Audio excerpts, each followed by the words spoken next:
hidup di dalam Kau, Engkau ada di dalam kami, melekat pada pokok anggur itu, hingga hidup kami bukan kami lagi yang hidup, tapi Kristus yang hidup.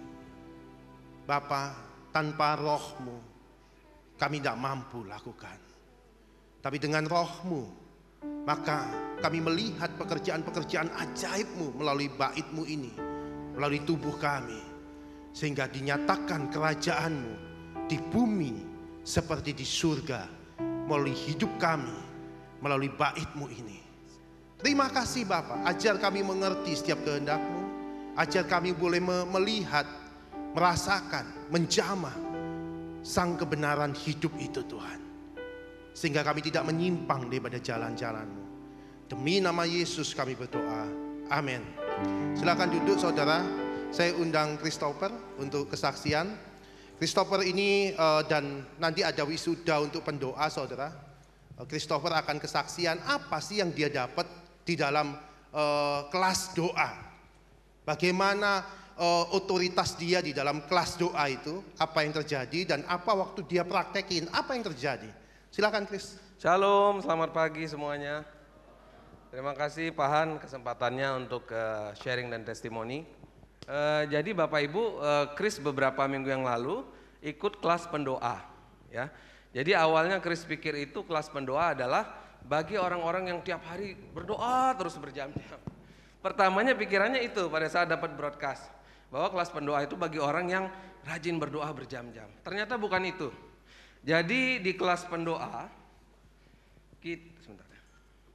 kita diajarkan untuk berdoa dengan tepat, untuk berdoa bagi lingkungan, untuk berdoa bagi negara. Jadi bukan lagi hanya berdoa untuk kita, tetapi berdoa untuk manfaat bersama gitu. Nah, testimoni yang mau Chris sharingkan adalah pada kelas ketiga, setelah Chris ikut kelas pendoa, itu Chris mulai praktek, ya. Jadi pada malam hari itu Chris praktek dan berdoa di teras rumah di balkon. Chris mulai berdoa untuk lingkungan Christopher, lingkungan Nusa Dua, lingkungan Siligita.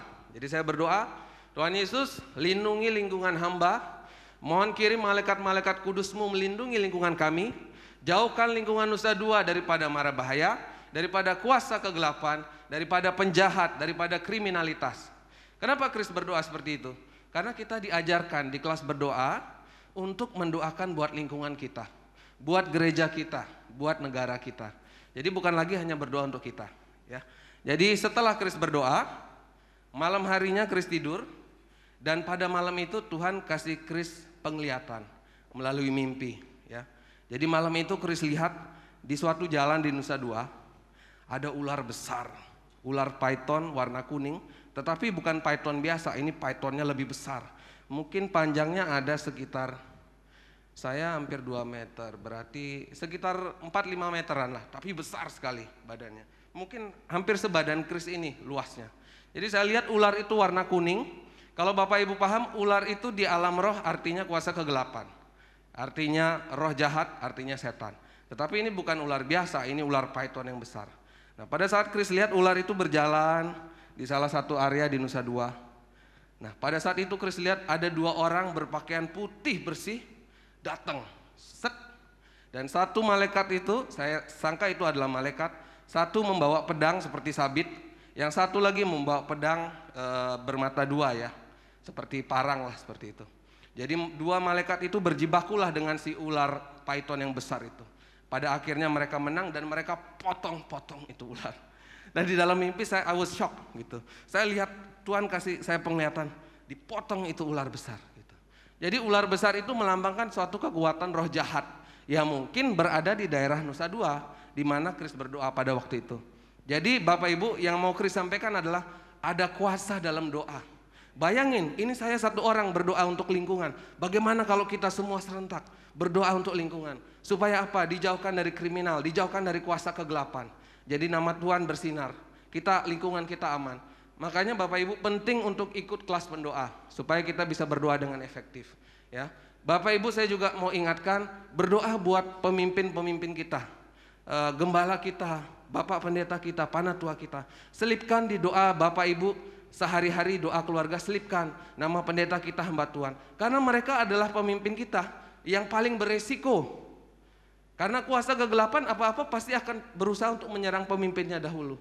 Jadi Bapak Ibu ingat, Rasul Paulus pun di 2 Tesalonika 1 ayat 3 minta permohonan doa dari jemaat di Tesalonika. Berdoalah buat kami supaya kami kuat. Jadi Bapak Ibu, Rasul Paulus is the greatest apostles. Rasul yang paling hebat di dalam Alkitab. Bayangkan, dia yang sudah sehebat itu masih minta didoakan oleh jemaat-jemaat. Apalagi pastor-pastor kita, panatua kita. Jadi Bapak Ibu jangan lupa selipkan doa buat pastor kita, buat gereja kita, buat lingkungan kita. Amin.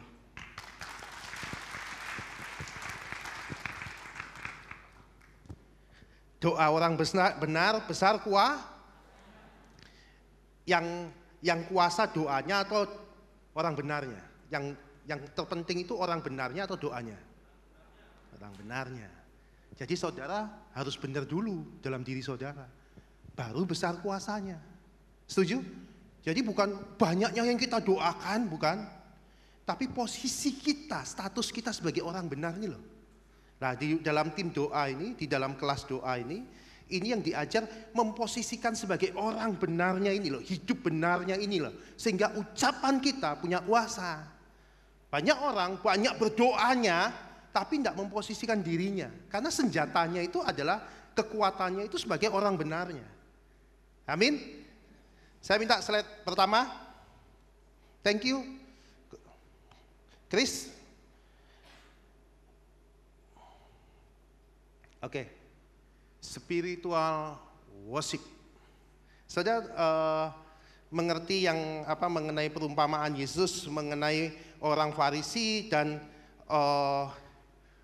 pemungut cukai yang ada di tempat itu? Ceritanya seperti ini.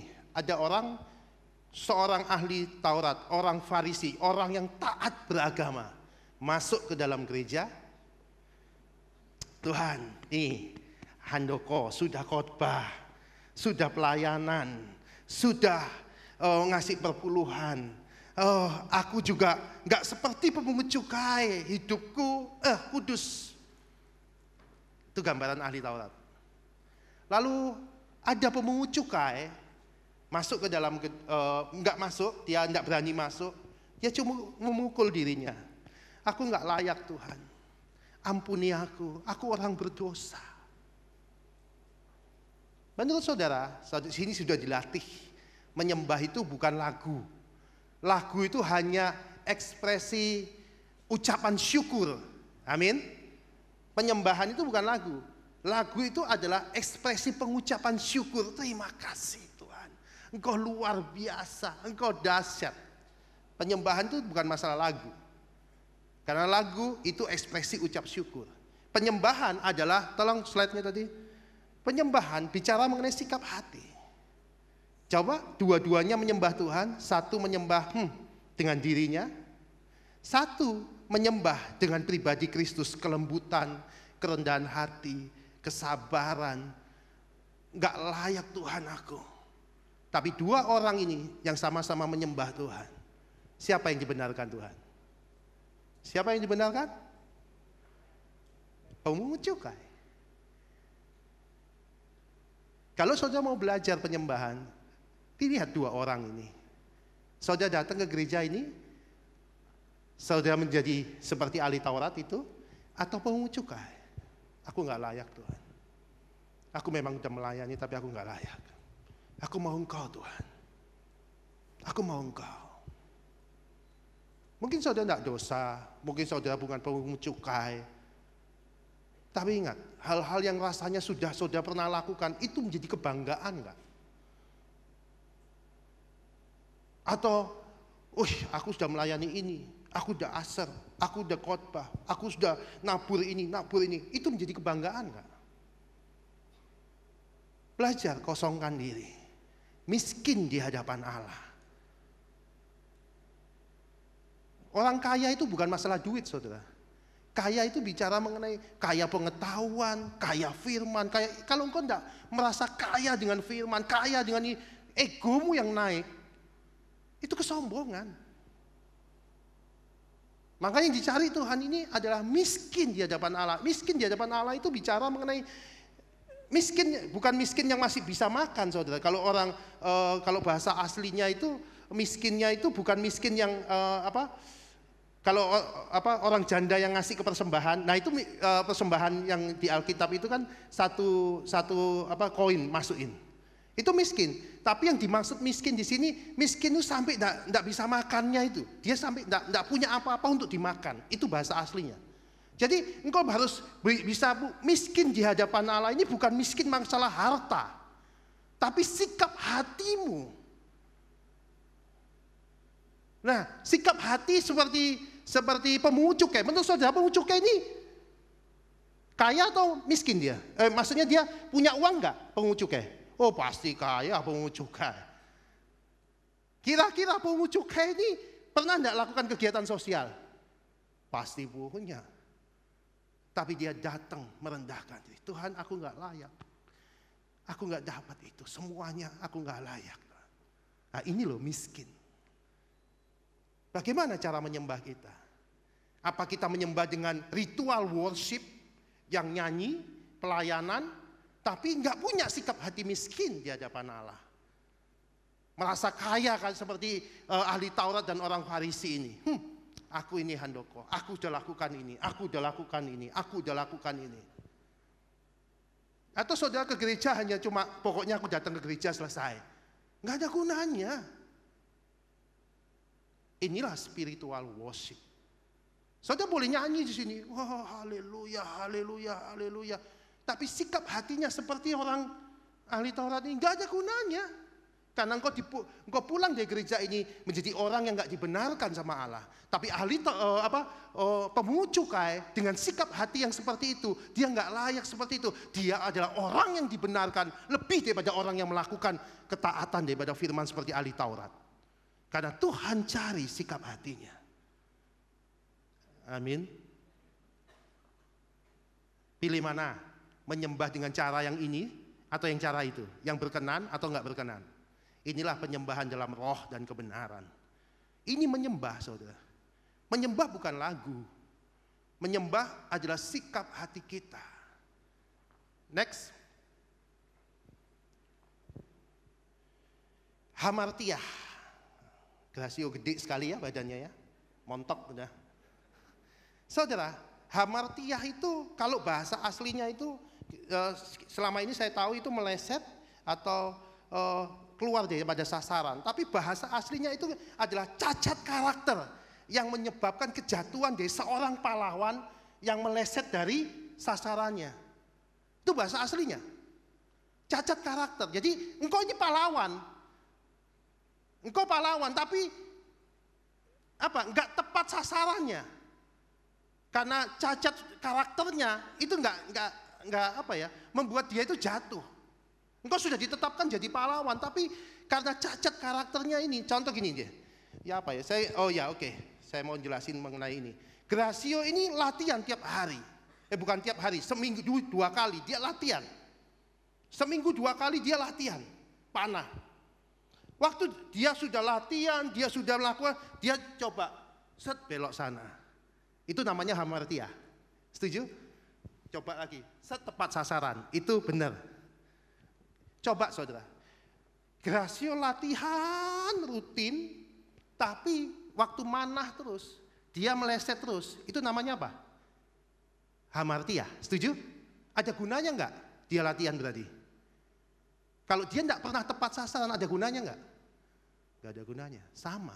Waktu saudara datang ke gereja, di tempat ini, nyembah, doa, ngasih persembahan, tapi engkau enggak berubah menjadi serupa Kristus, itu meleset.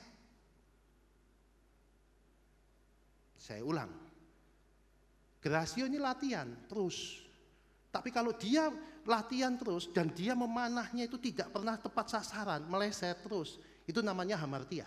Sama. Saudara datang ke sini nyerahin persembahan, doa, pelayanan seperti ini, tapi saudara nggak berubah serupa dia, itu namanya dosa, hamartiah. Jadi dosa itu bukan masalah zina, bukan masalah mencuri, membunuh, itu hanya buah dari waktu engkau meleset. Jelas? Amin. Jadi contoh, tadi ada salah satu konseling, sedikit konseling di tempat ini, dia ngomong, Pak ini, terus dia minta, enggak, saya nanti cuma sebentar aja kok Pak, saya ke tempat itu sebentar aja, saya nikah, terus udah itu saya ikut suami, tapi di sana cuma sebulan, lalu saya balik sini, saya betah di sini Pak. Saya ngomong sama dia, itu hamartia, itu dosa. Loh, kok bisa dosa Pak? Iya, kamu nikah, harusnya kamu hidup sama suamimu, tinggal di sana, support dia. Loh, aku kan gak cocok Pak. Itu dosa. Itu keluar daripada karakter apa yang Tuhan kehendaki. Itu dosa. Itu hamartia. Sudah tahu, sudah paham mengenai dosa?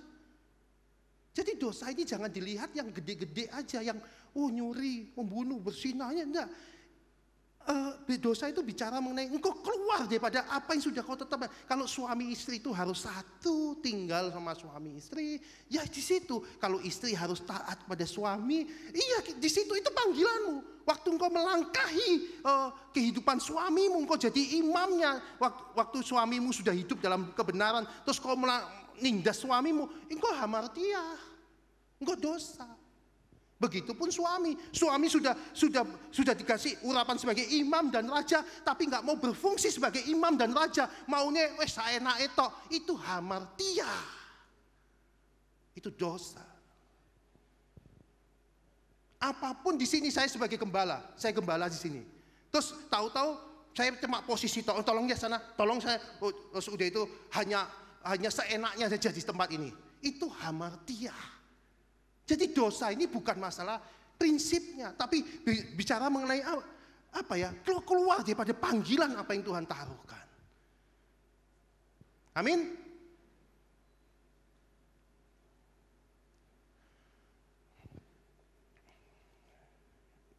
Kalau waktu di panah ini kita diajar untuk fokus, tepat sasaran. Sama, saudara di Christ in You ini diajar, nggak asal nyembah, nyanyi-nyanyi, ngasih persembahan perpuluhan ini, bukan. Saudara diajar bagaimana dengan semua yang saudara lakukan ini saudara berubah tepat sasaran, sehingga kayak Gracio, dia latihan, dia benar-benar memposisikan, tidak asal latihan, pokoknya aku latihan, aku datang tarik panas datang, bukan. Dia datang belajar, sasarannya ini ya, serupa Kristus, karakternya. Oke, aku di sini. Bukan masalah, penginjilan, bukan masalah ini, Kristus. Karena Kristus itu adalah penginjilan, kasih itu penginjilan. Orang kalau melihat Kristus dalam dirimu, orang juga bertobat kok. Amin. Bukan karena kita bawa ayat, ini ayatnya. Orang kalau merasakan kasih, engkau ditempeleng pipi kanan, kasihin pipi kiri. Orang, siapa Tuhanmu? Itu penginjilan, men. You know?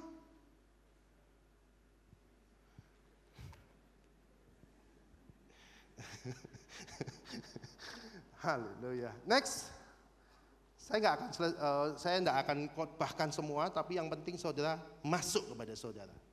Makanya saudara di Ibrani ini, kalau saya belajar kitab Ibrani karena Papa Arifin ngajar saya itu presisi saudara.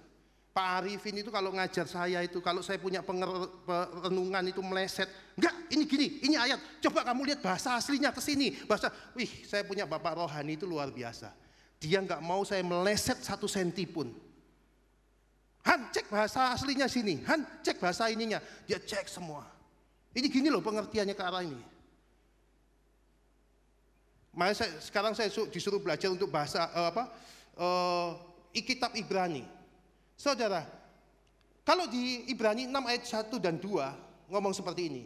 Sebab itu marilah kita tinggalkan asas-asas pertama dari ajaran tentang Kristus dan beralih pada perkembangannya yang penuh. Jangan kita meletakkan lagi dasar pertobatan dari perbuatan yang sia-sia dan dasar kepercayaan kepada Allah, yaitu ajaran tentang berbagai pembaptisan, penumpangan tangan, kebangkitan orang mati, hukuman kekal. Saudara, jangan ribut di urusan itu. Iya, memang kau harus latihan, engkau juga harus tumpangi tangan, engkau tahu ada hukuman kekal, engkau tahu harus dibaptis, engkau tahu semua. Tapi naik ke level yang lebih lagi, aku harus ke sasarannya. Jadi bukan karena Gracio, oke, aku latihan, dia berbangga dengan latihannya sebagai pemanah, pokoknya aku latihan. Bukan, tapi dia mulai fokus meletakkan posisinya, naik ke level yang lain. Jangan ribut daripada yang dasar-dasar terus. Baptisannya gini ya, ini ribut, perpuluhannya boleh enggak ya, perpuluhan sana ya, ribut hal-hal yang remeh-temeh itu. Tepat sasaran itu jauh lebih penting. Bukan berarti engkau meninggalkan, enggak lakukan lagi, enggak, itu sudah jadi gaya hidupmu. Engkau levelnya naik, itu loh maksudnya. Amin. Di situ yang harus terjadi.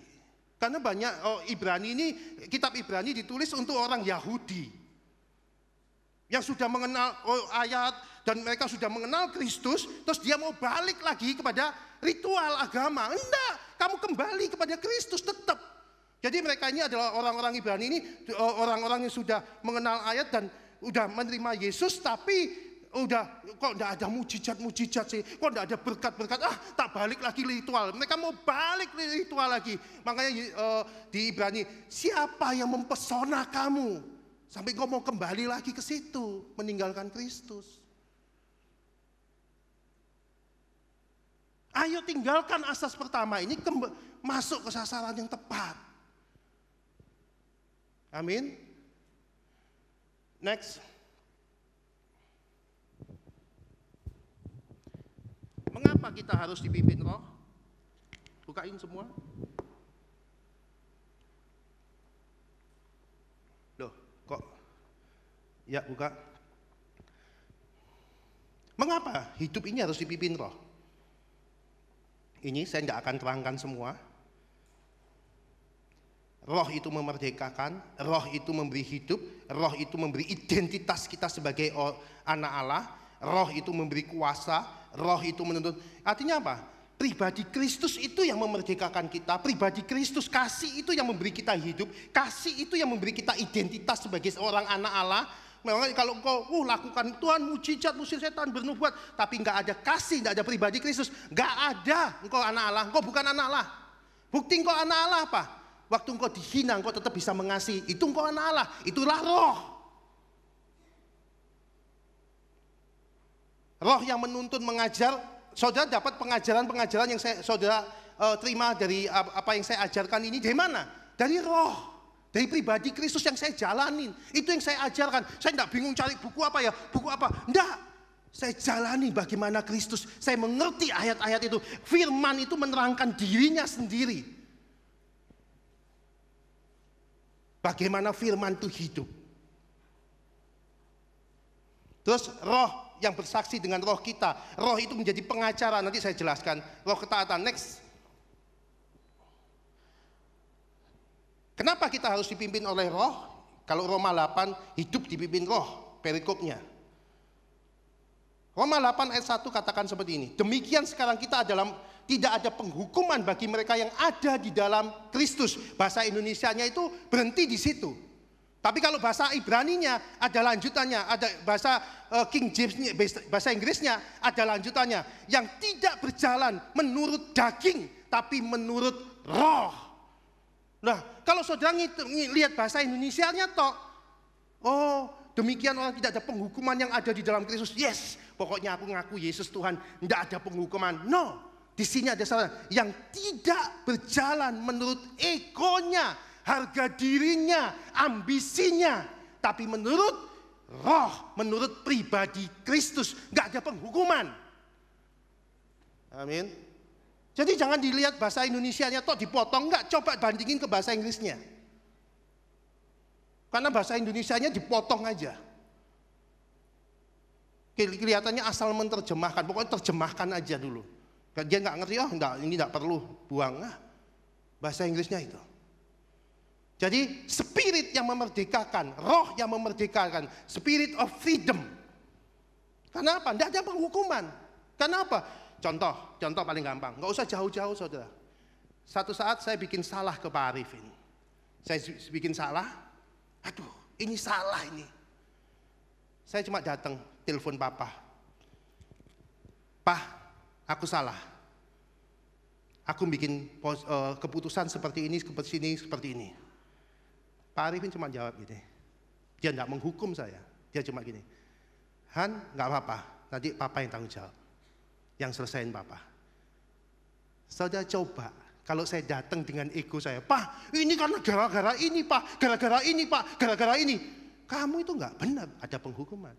Tapi waktu saya datang dengan roh, dengan pribadi Kristus, maka tidak ada penghukuman. Itu manusia, Bapak rohani, apalagi Bapak di surga.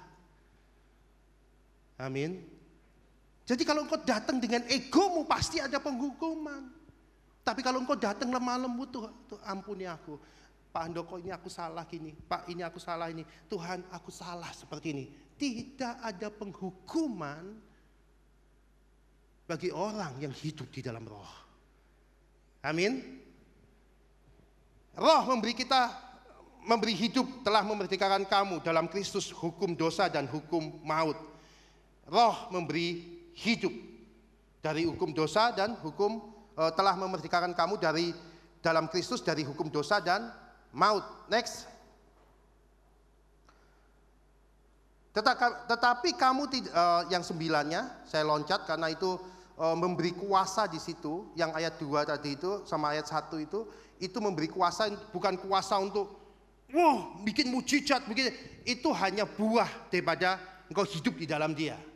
Kuasa di sini adalah kuasa untuk mematikan egomu, dagingmu, harga dirimu. Amin. Jadi kuasa untuk mematikan egomu sehingga kehendak roh yang berjalan, bukan kehendakmu yang jalan. Sehingga kerajaan Allah, pemerintahan Allah, kehendak roh dinyatakan melalui hidupmu yang adalah baitnya. Amin. Tetapi kamu tidak hidup dalam daging melainkan dalam roh. Jika memang roh yang diam di dalam kamu, tetapi jika orang tidak memiliki roh Kristus, ia bukan milik Kristus. Pribadi Kristus itulah, roh itulah di dalam kamu yang memberikan kau identitas engkau anak Allah. Amin. Bukti engkau anak Allah apa? Lihat buahnya kan. Buahnya efek dari mana? Buah itu efek dari kemelekatan kita dengan pokok. Dengan hidup dipimpin roh. Waktu kau hidup dipimpin roh, pasti buahnya adalah Kristus. Jadi saudara anak Allah bukan karena saudara datang ke gereja, bukan karena KTP saudara Kristen, saudara anak Allah bukan karena saudara ngaku Yesus Tuhan, bukan. Tapi apa? Waktu engkau ditekan, engkau tetap mengasihi. Mungkin kau marah, tapi setelah itu engkau datang minta maaf. Itu loh yang maksudnya. Engkau mungkin tidak mampu, marah, nggak apa-apa, marah aja. Tapi setelah marah, engkau datengin dia, peluk dia. Itu bukti engkau anak Allah. Anak Allah itu selalu menyangkal diri, mengosongkan dirinya. Itu anak Allah. Bukan ini loh Handoko, ini loh anak lain, bukan itu. Anak Allah itu selalu mengosongkan diri. Anak Allah itu selalu memikul salib, menerima kelemahan orang lain. Tidak menghakimi, tidak menyalahkan orang, tapi kayak Yesus memikul salib, menerima kelemahan dosa orang lain sebagai tanggung jawabnya. Begitupun kita waktu memikul salib, kita ada orang salah, kita tidak menghakimi, tapi udahlah, ayo tutup yuk, aku bantu kamu. Nah itu loh, mikul salib. Jadi bukti engkau anak Allah apa? Engkau mengosongkan diri dan memikul salib. Tapi kalau engkau nggak pernah lakukan ini, bangga, aku khotbah, aku pelayanan, aku ini, tapi nggak pernah nyangkal diri dan mikul salib, engkau bukan anak Allah. Karena dari buahnya lah membuktikan kau anak Allah atau enggak. Amin. Jadi roh itu, pribadi Kristus itu adalah memberi identitas kita sebagai anak Allah, milik Kristus. Next.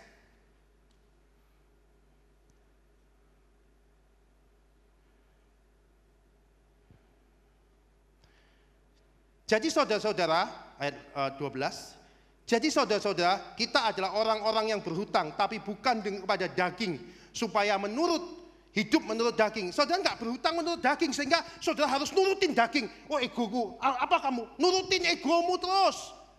Saudara nggak utang sama dagingmu, egomu enggak.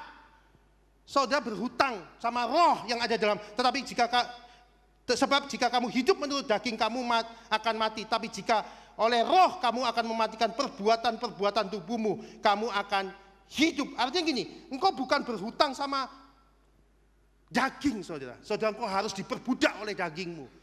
Engkau harus belai egomu, harga dirimu. Wah, sampai ojo sampai kalah pokoknya. Aku harus seperti ini.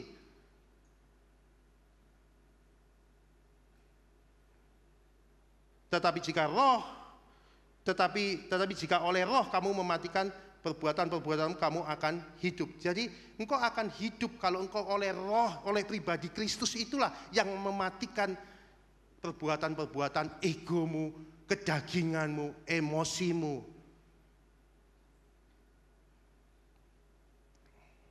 Jadi roh yang memberi kuasa ini dimaksud kuasa di sini, kuasa untuk mematikan kedagingan. Kalau saudara lihat di Roma 8, saudara baca keseluruhan dari ayat 1 sampai 9, itu mematikan daging semua itu.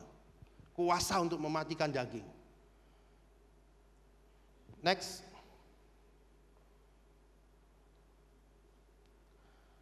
Semua orang yang dipimpin roh Allah adalah anak Allah. Roh yang menuntun, mengarahkan. Saudara, spirit guide. Of guide. Jadi roh yang menuntun, Han itu salah, Han itu. Saudara sering kan di hati saudara kelihatannya benar tapi hatimu enggak, itu salah. Kamu kesana aja. Kan dia yang salah. Udahlah kesana.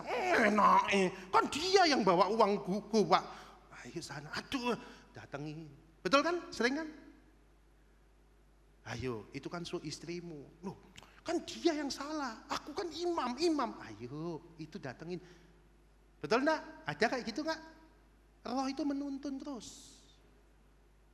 Engkau menyimpang dikit, roh itu akan bicara. Itu kotor. Enggak apa-apa, dikit. Kotor, enggak dikit. Roh itu cuma mengingatkan. Roh itu enggak bisa blok gitu, enggak. Mau enggak engkau dituntun tiap hari? Tiap saat roh itu akan bicara kok sama kamu. Kalau engkau terus dituntun roh, engkau akan ngerti semua yang tertulis di kitab firman Tuhan, ngerti. Perwira Kapernaum, orang Samaria yang baik hati. Saudara lihat, jangan lihat, itu kan bukan orang, perwira Kapernaum itu kan bukan orang Kristen, Pak. Itu kan orang Roma. Saudara jangan lihat agamanya. Saudara tahu, orang perwira Kapernaum ini dia pasti mengerti. Karena dia seorang perwira, siapa Yesus, perwira ini pasti tahu dong. Dia punya intelnya banyak kok. Dia datang ke tempat itu.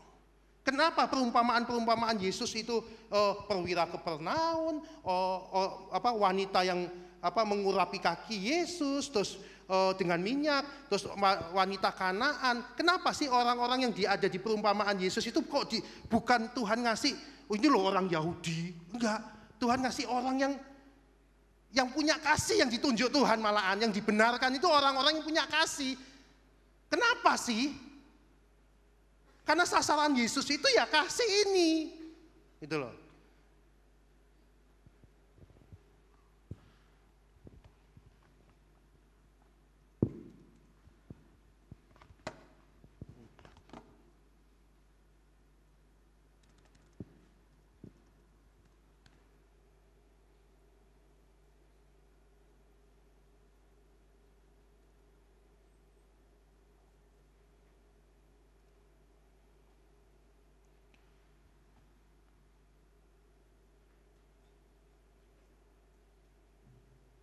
Jadi setiap saudara, pastikan saudara mengerti, Tuhan itu mau kita itu hidup dipimpin oleh pribadinya dia, yaitu roh itu. Jadi saudara pimpin roh itu bukan bahasa roh loh saudara.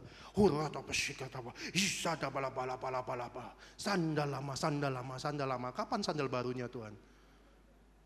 Bukan masalah itu. Itu memang ada, bahasa lidah ada, saya lakukan bahasa lidah, ya.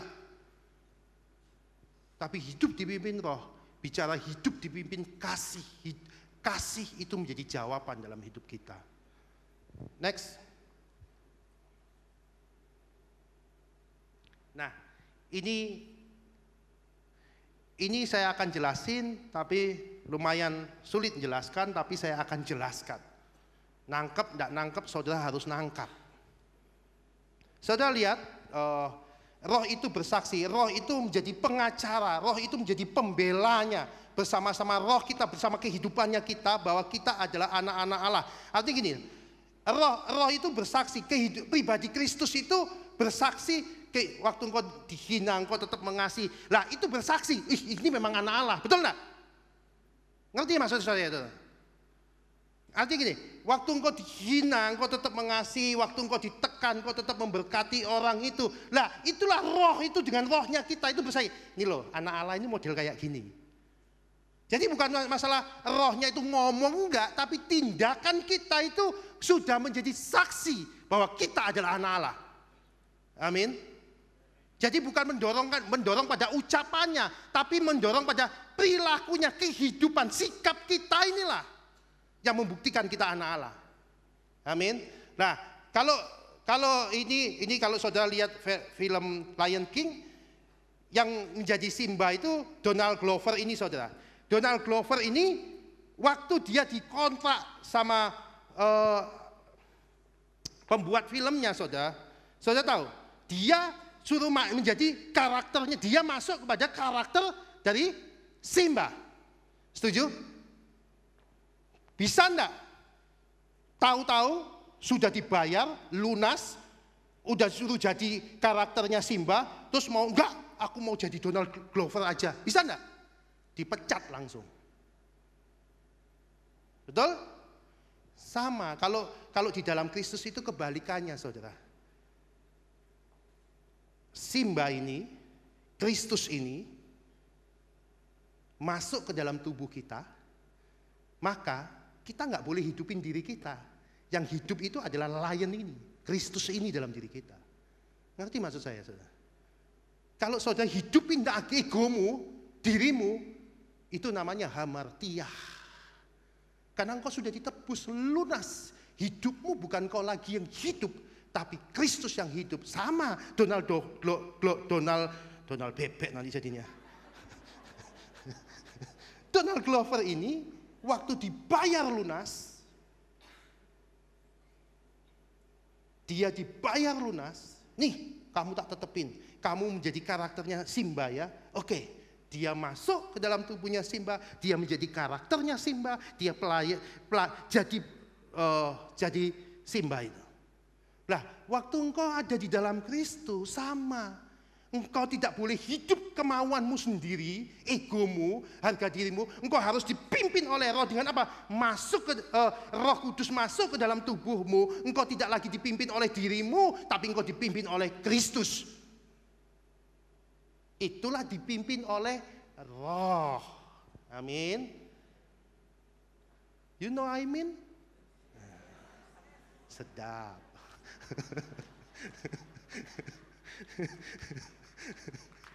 Wah, kelihatannya harus baca bahasa Inggris terus saya kelihatannya.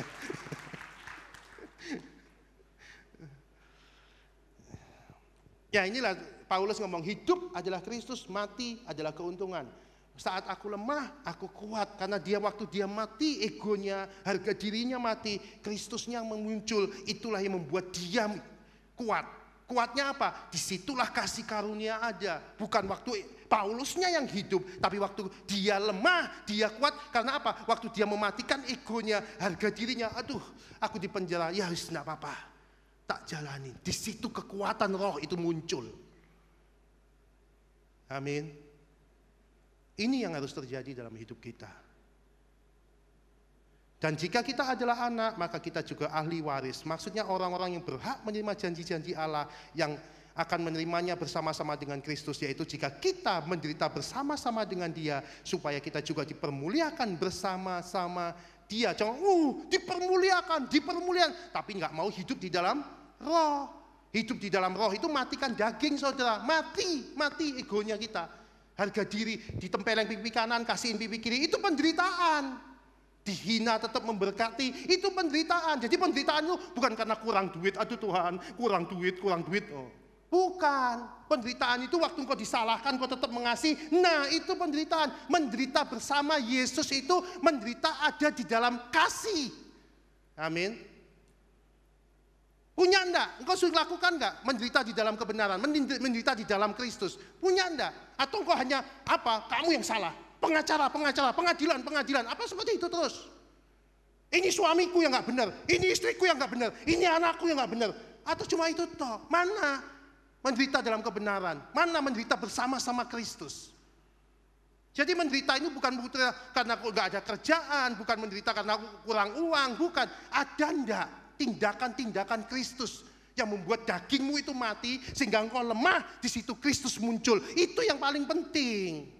Itu penyembahan, itu spirit of worship. Amin. Jadi menyembah dalam roh itu, ya ini menyembah waktu engkau dihina, engkau tetap mengasihi, itu penyembahan. Next. Saya nulis seperti ini. Apa sih kerajaan Allah dan agama itu? Di dalam agama kita diajar mempelajari seseorang, nabi, rasul, Tuhan, dan taat melakukan seperti orang itu lakukan, supaya menggenapi apa yang tertulis di dalam kitab suci. Itu agama. Agama itu ngajari kita hukum ini, hukum ini, hukum ini. Kayak nabi ini loh, kayak itu Tuhan ini loh, kayak ini. Pokoknya lakukan seperti yang mereka lakukan. Supaya apa? Genapi ayatnya. Tapi kerajaan Allah beda. Kerajaan Allah itu adalah di mana kita diajar untuk hidup dalam pribadi seseorang, yaitu Kristus.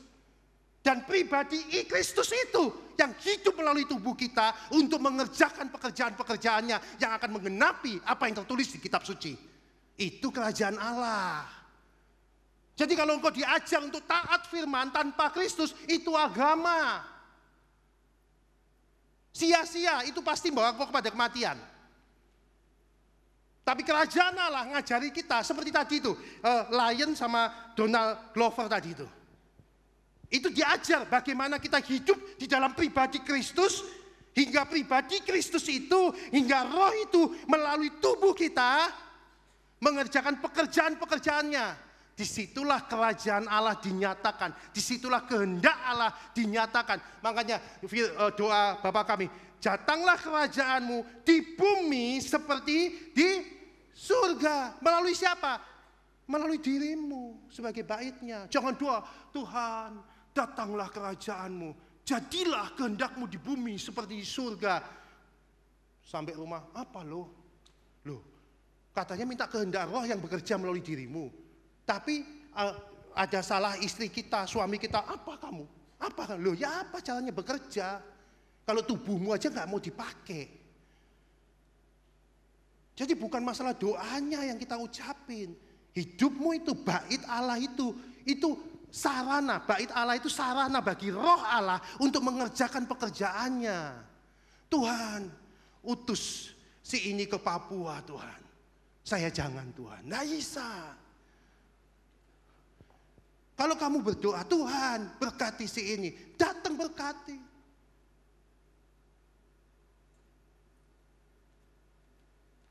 Jadi jawaban, sehingga suplai surga itu penuh dalam hidupmu. Tiap hari, saya sebagai gembala, tiap hari saya berdoa, Tuhan mau kau pakai. Kau pakai. Mulai pembangunan gedung ini, mulai melayani saudara, Tuhan pakai tubuhmu ini sebagai baitmu untuk menyalurkan berkatnya. Pakai melalui keuanganku Tuhan, pakai melalui bisnisku Tuhan, pakai melalui semua yang ada di baitmu ini, pakai ini Tuhan untuk menyatakan kemuliaan-Mu. Ya Tuhan, berkati Pak Andoko supaya Pak Andoko yang nabur Tuhan.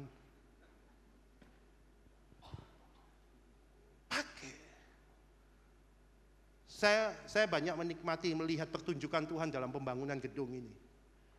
Karena pembangunan gedung ini mustahil orang melakukannya. Tapi saya nyaksikan ini bukan masalah uangnya, bukan segagahnya kita. Tapi inilah pertunjukannya Tuhan. Pembangunan gedung ini saudara tahu, sedikit jemaat di Nusa Dua itu kira-kira masih 150. Tapi waktu kita mau bergerak saudara, kita nggak ada janji iman, nggak ada malam danan, nggak ada fundraising. Karena apa? Kita tahu ini salurannya Tuhan. Orang-orang yang ambil bagian di dalam pembangunan ini Tuhan bagian. Orang-orang itu dipakai. Kenapa? Mereka mau. Yang nggak dipakai paling cuma ngomong itu, iri itu. Itu ngomong itu lagi. Ngomong. Cuma mulutnya aja ngomong. Karena dia nggak dipakai. Kalau yang dipakai, dia akan menikmati apa yang Tuhan taruhkan. Dan itu salib semua, saudara. Dipakai itu bukan gagah, bukan. Itu salib semua, itu sacrifice semua. Waktu terima uang harus lepasin. Itu sacrifice. Itu sakit, saudara. Tidak gampang. Tapi itulah kita mau punya komitmen untuk mau dipimpin Roh. Apa yang saudara punya visi? Bayar dengan visi itu. Dengan hidupmu, taruh hatimu tempat itu. Tuhan mau pakai dirimu. Semua di tempat ini Tuhan mau pakai. Engkau adalah alat-alat kemuliaan Allah. Tuhan mau pakai hidupmu dengan luar biasa. Amin. Semua di kita ini pahlawan-pahlawan Allah. Allah mau berdemonstrasi dalam hidupmu semua. Semua. Tidak ada yang terlewatkan. Tapi mau dipimpin Roh atau enggak? Kalau minta maaf sama suami, istri aja sakit hatinya minta ampun, gimana mau dipimpin Roh? Next. Sebab aku yakin bahwa penderitaan zaman sekarang ini tidak dapat dibandingkan dengan kemuliaan yang akan dinyatakan pada kita. Roh ketaatan itu memberi kita, karena Yesus aja saudara, dia taat sampai kayu salib. Loh, kalau kita, Tuhan gini di gereja, ini ya. Loh, mana roh ketaatannya? Kalau nggak ada ketaatan, kalau Roh Kudus itu ada di dalam kita, pasti ada ketaatan dalam hidup kita. Nggak mungkin nggak ada, karena pasti itu ada, gitu loh. Bukan masalah benar atau enggak, tapi spirit ketaatan itu ada.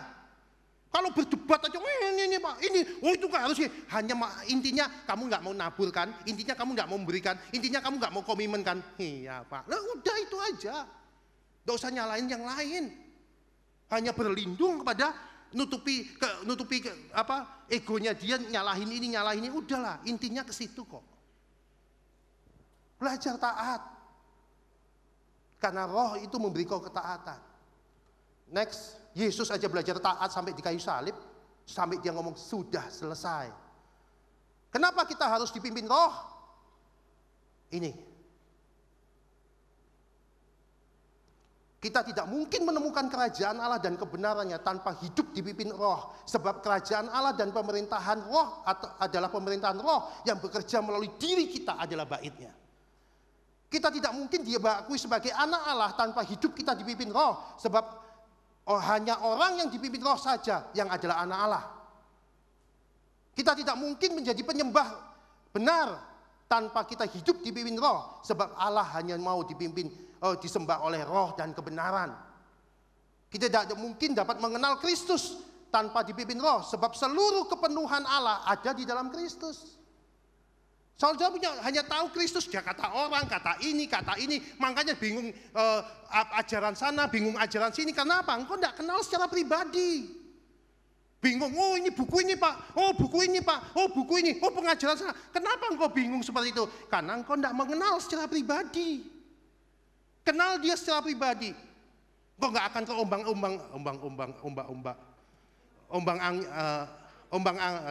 ya udah itu dah. Ya itu. Sampai saya mau nyebutin ini sudah pikir-pikir angel. Diombang-ambingkan angin pengajaran maksudnya. Haleluya.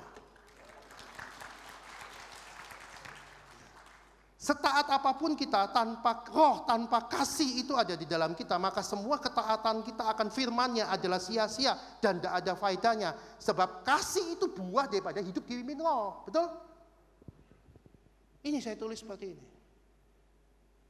Jadi kalau engkau nggak mau dipimpin Roh, maka engkau nggak mungkin jadi anak Allah. Jangan bermegah dengan agama kita, Kristen. Tidak menyelamatkan. Hidup yang dipimpin Roh yang menyelamatkan. Karena itu bukti engkau anak Allah. Baptisan, ritual-ritual yang lain, tumpang tangan ini, kalau engkau nggak menghidupi, engkau nggak berubah dan mau lanjut ke pimpin roh, engkau nggak diselamatkan. Waktu engkau dipimpin roh, engkau adalah anak Allah. Itu buktinya. Nggak lebih dan nggak kurang.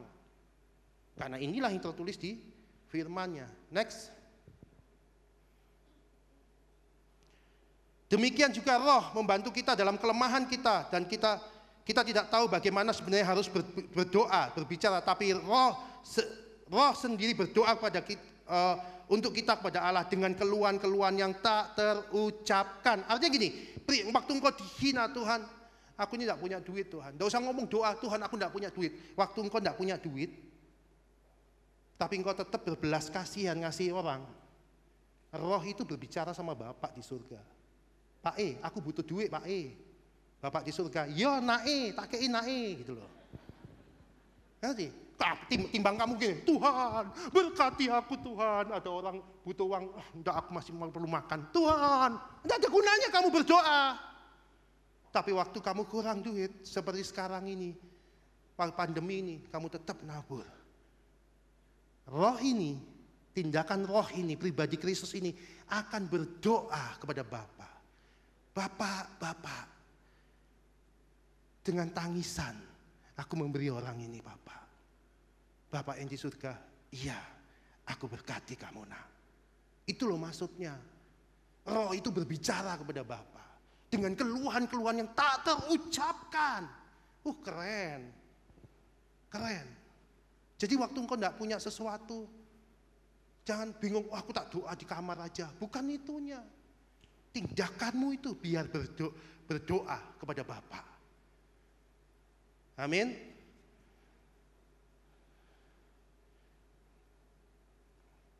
Next. Saya minta tambahan 5 menit lagi. Kita tahu sekarang bahwa Allah turut bekerja dalam segala sesuatu untuk mendatangkan kebaikan. Ya, tapi kalau engkau tidak dipimpin roh, terus udah itu kau ngutip ayat itu, Allah bekerja dalam segala sesuatu untuk kebaikan, tapi engkau nurutin egomu, nggak berlaku ayat ini. Betul? Jangan kutip ayat ini kalau engkau nggak mau dipimpin roh. Tapi kalau engkau dipimpin roh, engkau kerjaanmu diambil orang, terus engkau dihina, tenang. Bapa bekerja dalam hidupku soal ini. Amin. Tapi kalau engkau tidak dipimpin roh, egomu, Allah bekerja dalam segala sesuatu untuk mendatangkan kebaikan. Kata siapa? Yang jelas itu kalau engkau dipimpin roh, terus terjadi masalah dalam hidupmu, tenang aja. Karena Allah akan bekerja dalam masalahmu itu untuk mendatangkan kebaikan, untuk mendatangkan kemuliaan dalam hidupmu. Amin. Next. Terakhir.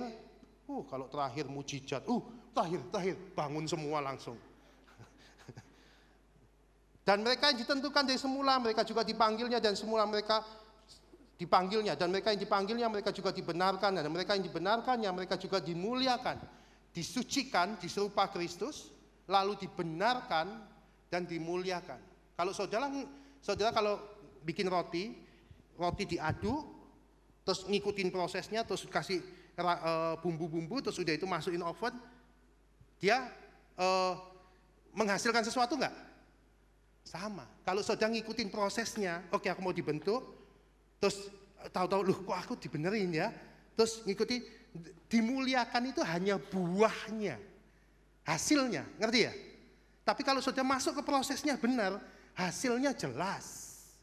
Dan saudara tahu, pandemi ini membuat kita serupa Kristus, dan kita disucikan, dibenarkan, dan dimuliakan. Saat-saat inilah engkau akan penuh kemuliaan. Saat-saat inilah engkau akan menuai. Saat-saat inilah orang dunia ngomong, ini lagi masalah, dunia lagi. Ingat, kerajaan Allah adalah kerajaan tak tergoncangkan. Ingat itu, dia tidak tergoncangkan, ekonomi yang tergoncangkan, masalah yang tidak tergoncangkan. Karena apa? Engkau ada di dalam dia. You know. Haleluya. Tuhan Yesus memberkati saudara. Saudara, saya akan bulan depan saya akan bahas lagi. Coba bukain PowerPoint-nya, bukain lagi. Buka lagi. Saya akan jelaskan, ini masuknya ini lebih kuat saudara. Next.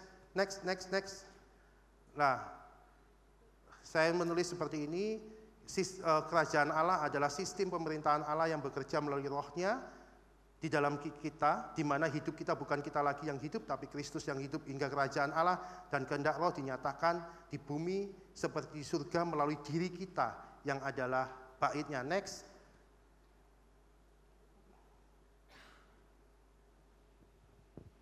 Satu ini dulu.